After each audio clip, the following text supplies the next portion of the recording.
नमस्ते, मैं नारायण आप सभी को स्वागत करता हूं आपके अपने YouTube channel world of crime story पे। अगर आप चैनल में नए हैं तो चैनल को सब्सक्राइब कर ले और आपका प्यार बनाए रखें। तो चलिए आज की कहानी शुरू करते हैं।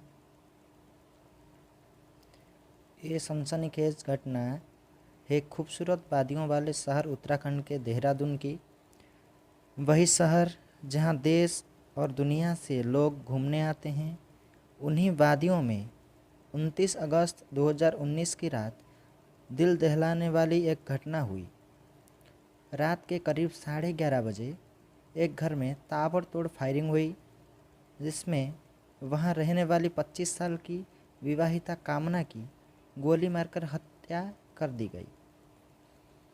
कामना काफ़ी सुंदर लड़की थी और ब्यूटी पार्लर चलाती थी।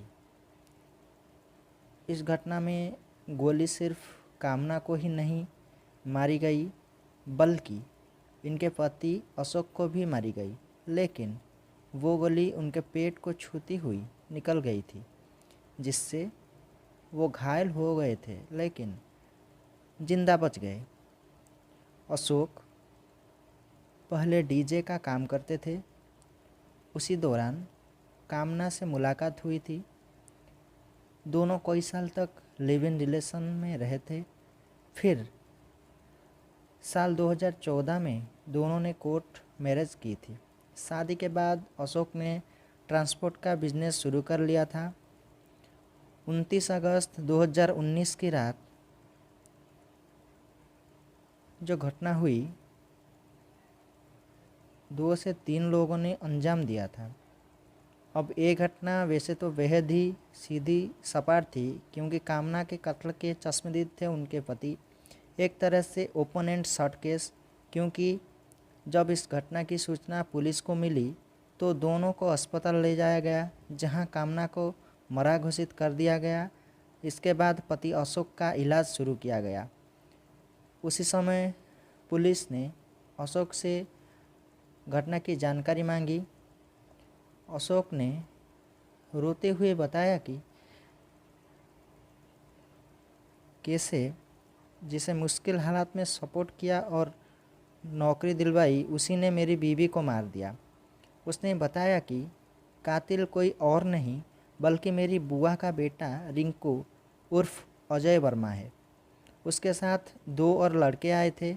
उन्होंने पहले बीवी को मारा और विरोध करने पर मुझे भी गोली मार दी।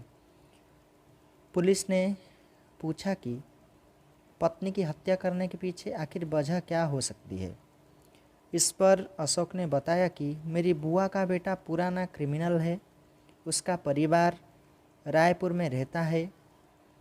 उसे शुरू से नशे की लत है। इससे मेरी बुआ का परिवार बहुत नाराज़ रहता था। नशे की वजह से साल 2014 में मारपीट के दौरान उसके हाथों एक लड़के की मौत हो गई थी, जिसके बाद अजय को जेल जाना पड़ा था। लेकिन 1 साल बाद 2015 में उसे जेल से जमानत मिल गई थी, पर घर वालों ने उसे नहीं अपनाया था। घर में एंट्री बंद कर दी थी। ऐसे में वो दर दर भटक रहा था। ऐसे हालात में उसकी मदद अशोक ने ही की थी, अपने घर में जगह दी थी। फिर रिंकू उर्फ अजय की राजस्थान में नौकरी भी लगवा दी थी, पर बीच बीच में वो आता रहता था, लेकिन उसके आने से पत्नी नाराज़ हो जाती थी। इसी खुन्नस में उसने बदला लेने के लिए पत्नी को गोली मार दी। जब मैंने विरोध किया तो मुझ पर गोली चला दी। फिर वो अपने दोस्तों के साथ भाग गया। अब घटना की पूरी डिटेल पाकर पुलिस उसी रिंकू उर्फ अजय की तलाश में जुट गई। उसके बारे में पता लगाते हुए पुलिस रिंकू के माता पिता के घर पहुंची, पूछताछ की, लेकिन घर के लोगों ने सीधे कह दिया कि उनका कोई संपर्क रिंकू से नहीं है। परिवार के लोगों ने ये भी बताया कि 1 साल पहले एक तो वो घूमते हुए घर पर आ भी जाता था, लेकिन पिछले 1 साल से ना ही वो घर आया और ना ही हम लोगों में से किसी से संपर्क किया। पुलिस को ये बातें पहले तो जानबूझकर छुपाने वाली लगी, क्योंकि हर माँ बाप अपने बच्चे को बचाने के लिए ऐसा करते हैं। इसलिए पुलिस ने वहाँ आसपास के लोगों से पूछताछ की। कई घरों में पूछताछ के बाद भी यही पता चला कि वहाँ किसी ने पिछले 1 साल से अजय को देखा ही नहीं है। इसके बाद पुलिस ने फिर से वहीं से जांच शुरू की जहां कामना और उसके पति को गोली मारी गई थी। लेकिन इस बार पुलिस ने कामना के पति अशोक से नहीं बल्कि आसपास के लोगों से बातचीत की। सीसीटीवी फुटेज देखा तो उसमें घटना वाले दिन कुछ लोगों को देखे जाने की बात भी सामने आई, लेकिन वो लोग कौन थे इसकी पहचान नहीं हो पाई। इधर तमाम कोशिशों के बाद भी आरोपी कातिल रिंकू का कोई सुराग नहीं मिल रहा था। अब कोई सुराग नहीं मिलने पर पुलिस ने सर्विलांस की मदद से आरोपी का पता लगाने की शुरुआत की, जिसके लिए पुलिस ने आरोपी रिंकू का मोबाइल नंबर पूछा। तब पता चला कि जिस नंबर का वो इस्तेमाल करता था वो काफ़ी समय से बंद है। यहाँ से पुलिस फिर खाली हाथ रह जाती है। इसके बाद पुलिस थक हार कर पूरे जांच की दिशा को बदलने की कोशिश करती है। फिर से पूरी घटना के बारे में अशोक से पूछताछ करती है।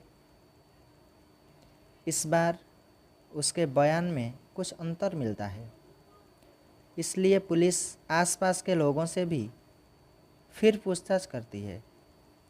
इस दौरान पता चलता है कि अशोक और कामना में पिछले काफ़ी समय से अनबन भी चल रही थी। लव मैरिज के बाद दोनों एक साथ काम पर जाते थे, पर कई महीने से कभी कभार ही साथ आते जाते थे। अक्सर दोनों अलग अलग जाते थे। इस बात को लेकर पुलिस अशोक और कामना दोनों के मोबाइल फ़ोन की कॉल डिटेल निकालती है। अब तक केस की जांच करते हुए 1 हफ्ते का समय निकल चुका था। कॉल डिटेल की जांच में कुछ चौंकाने वाली बात सामने आई। कत्ल के आरोपी रिंकू से पिछले काफ़ी समय से अशोक की बात नहीं हुई थी, लेकिन 2 नंबरों पर खूब बात होती थी।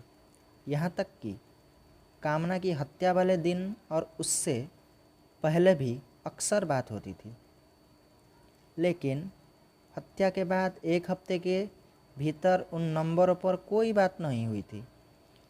ये देखकर पुलिस चौंक जाती है। इसलिए पुलिस पता लगाती है कि आखिर इन नंबरों का राज क्या है। दोनों नंबरों के बारे में पुलिस ने अशोक से ही जानकारी मांगी। तब अशोक ने बताया कि ये दोनों नंबर उसके 2 करीबी दोस्तों के हैं, जिनके नाम हैं दीपक और गौरव। अब पुलिस ने उन दोनों की जानकारी जुटाई तो वो अपने घर पर नहीं मिले। इसके बाद उनकी लोकेशन के आधार पर 9 सितंबर 2019 को दोनों तक पुलिस पहुंच जाती है। अब पुलिस दोनों से पूछताछ करती है। शुरू में तो दोनों ये बताते हैं कि वो और अशोक सभी अच्छे दोस्त हैं, लेकिन जब ये पूछा गया कि इतने अच्छे दोस्त थे तो अशोक की पत्नी की हत्या हो गई और दोस्त को गोली लगी, फिर भी वो अस्पताल नहीं आए, ऐसा क्यों? दूसरी बात कि इतनी घटना के बाद भी ना ही अशोक ने तुम दोनों को फ़ोन किया और ना ही तुम लोगों ने उसे कॉल की। अब इन सवालों पर दोस्त गोलमोल जवाब देने लगते हैं। इससे देख पुलिस का शक बढ़ गया। फिर कड़ाई से पूछताछ की तो जो दोनों ने खुलासा किया उससे सुनकर तो पुलिस भी सन्न रह गई। दरअसल पुलिस जिसे कातिल समझ रही थी उसकी तो 10 महीने पहले ही हत्या हो चुकी थी, यानी वो मर चुका था। यानी पुलिस एक मुर्दे को कातिल समझकर तलाश कर रही थी। उसकी हत्या में अशोक और इन 2 दोस्तों के अलावा परवेज नामक तीसरा दोस्त भी शामिल था। अब इस घटना का खुलासा हुआ तो पूरी कहानी ऐसे सामने आई। कामना की हत्या उसके पति ने ही थी। फिर अपने दोस्तों से अपने ऊपर गोली चलवाई थी। ऐसा इसलिए किया था क्योंकि शादी के कुछ साल बाद ही कामना किसी और लड़के की करीबी दोस्त बन गई थी। ऐसे में उसके पति यानी अशोक को शक हो गया था, इसलिए उसने पत्नी को मारने की साजिश रच डाली थी। ये साजिश वो 1.5 साल से रच रहा था और मारने की तैयारी कर रहा था। इसीलिए उसने अपनी बुआ के लड़के को मोहरा बनाया, क्योंकि तमाम क्राइम सीरियल देखने से उसे लग गया था कि अगर किसी मरे हुए पर ही कत्ल का इल्ज़ाम लगा दिया जाए और ये पता ही नहीं चल सके कि कातिल जिंदा है या मर गया, तो फिर ये क्राइम हमेशा राज ही रह जाएगा। बस इसीलिए उसने साल 2018 के नवंबर महीने में ही बुआ का बेटे रिंकू की हत्या कर दी थी।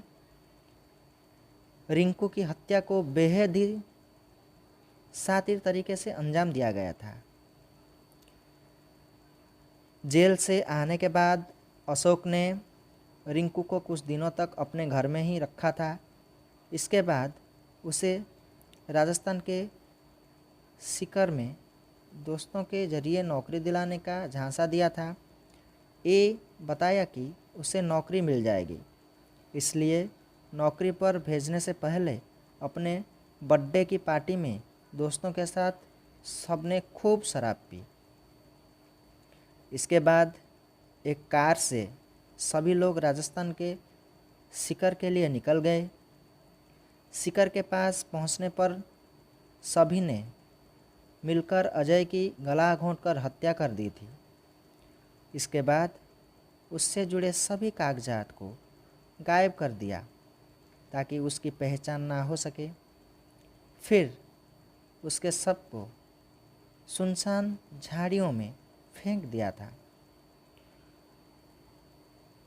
नवंबर 2018 में ही सीकर पुलिस को झाड़ियों से उसका शव भी मिला था, लेकिन लाश की पहचान नहीं हो सकी थी। पुलिस ने इस केस को ब्लाइंड समझकर एक तरह फाइल बंद कर दी थी। लेकिन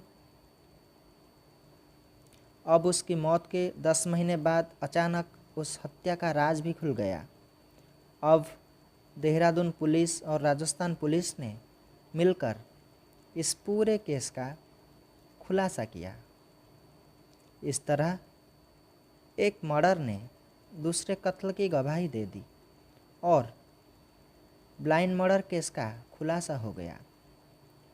पुलिस ने कामना के पति अशोक और उसके 3 दोस्तों को भी गिरफ्तार कर जेल भेज दिया। तो आज की कहानी में इतना ही। मिलते हैं एक और नई कहानी के साथ। नमस्ते, जय हिंद, जय भारत।